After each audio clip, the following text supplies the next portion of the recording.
प्रेम से बोलिए राधे राधे। सिमर चरण गुरुदेव के, लिखूं शब्द अनूप। कृपा करें भगवान सतचित आनंद स्वरूप। कार्तिक मास महात्म्य कथा में आपका स्वागत है। कल आपने पहले अध्याय का श्रवण किया था। आज सुनिए आगे का वृतांत, दूसरा अध्याय। भगवान श्री कृष्ण आगे बोले, हे प्रिय, जब गुणवती को राक्षस द्वारा अपने पति एवं पिता के मारे जाने का समाचार मिला तो वह विलाप करने लगी। हा नाथ, हा पिता, मुझको त्याग कर तुम कहाँ चले गए? मैं अकेली स्त्री तुम्हारे बिना अब क्या करूं? अब मेरे भोजन, वस्त्र आदि की व्यवस्था कौन करेगा? घर में प्रेम पूर्वक मेरा पालन पोषण कौन करेगा? मैं कुछ भी नहीं कर सकती। मुझ विधवा की कौन रक्षा करेगा? मैं कहाँ जाऊं? मेरे पास तो अब कोई ठिकाना भी नहीं रहा। इस प्रकार विलाप करते हुए गुणवती चक्कर खाकर धरती पर गिर पड़ी और बेहोश हो गई। बहुत देर बाद जब उसे होश आया तो वह पहले की ही भांति करुण विलाप करते हुए शोक सागर में डूब गई।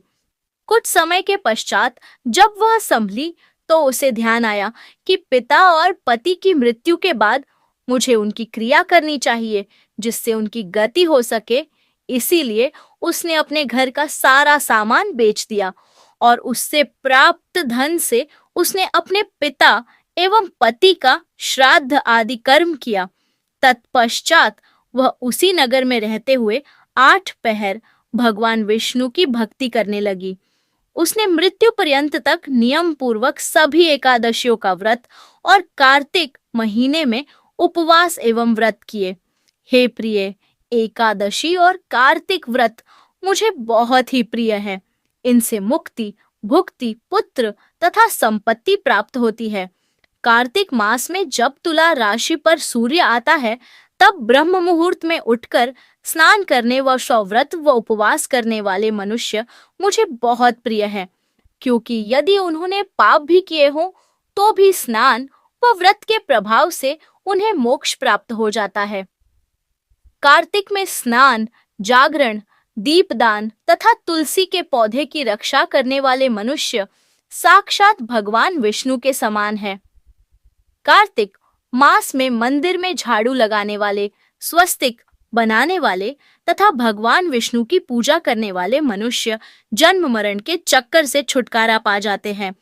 यह सुनकर गुणवती भी प्रतिवर्ष श्रद्धा पूर्वक कार्तिक का व्रत और भगवान विष्णु की पूजा करने लगी। हे प्रिय, एक बार उसे ज्वर हो गया और वह बहुत कमजोर भी हो गई। फिर भी वह किसी प्रकार गंगा स्नान के लिए चली गई। गंगा तक तो वह पहुंच गई, परंतु शीत के कारण वह बुरी तरह से कांप रही थी। इस कारण वह शिथिल हो गई। तब मेरे भगवान विष्णु दूत उसे मेरे धाम में ले आए।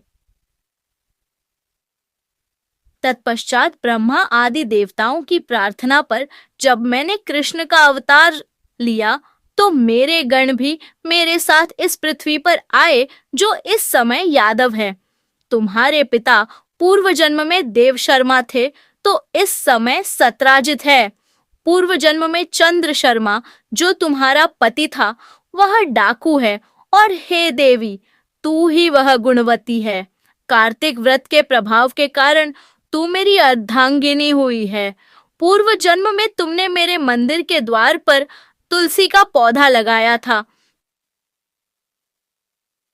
इस समय वह तेरे महलों के आंगन में कल्प वृक्ष के रूप में विद्यमान है।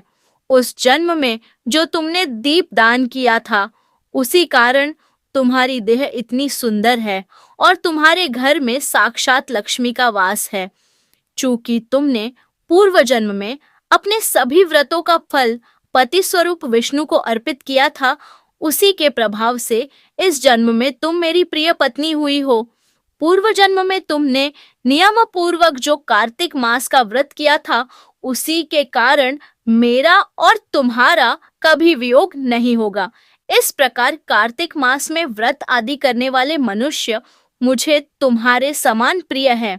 दूसरे जब तप, यज्ञ, दान आदि करने से प्राप्त फल कार्तिक मास में किए गए व्रत के फल से बहुत थोड़ा होता है, अर्थात कार्तिक मास के व्रतों का 16वां भाग भी नहीं होता है। इस प्रकार सत्यभामा भगवान श्री कृष्ण के मुख से अपने पूर्व जन्म के पुण्य का प्रभाव सुनकर बहुत प्रसन्न हुई। हरे कृष्णा। कथा को सुनने के लिए आपका बहुत बहुत धन्यवाद, बहुत बहुत आभार। इसके आगे का वृतांत कल अगले भाग में। वीडियो पसंद आई हो तो वीडियो को लाइक कर चैनल को सब्सक्राइब जरूर करें ताकि आने वाली वीडियो आपको तुरंत मिल सके।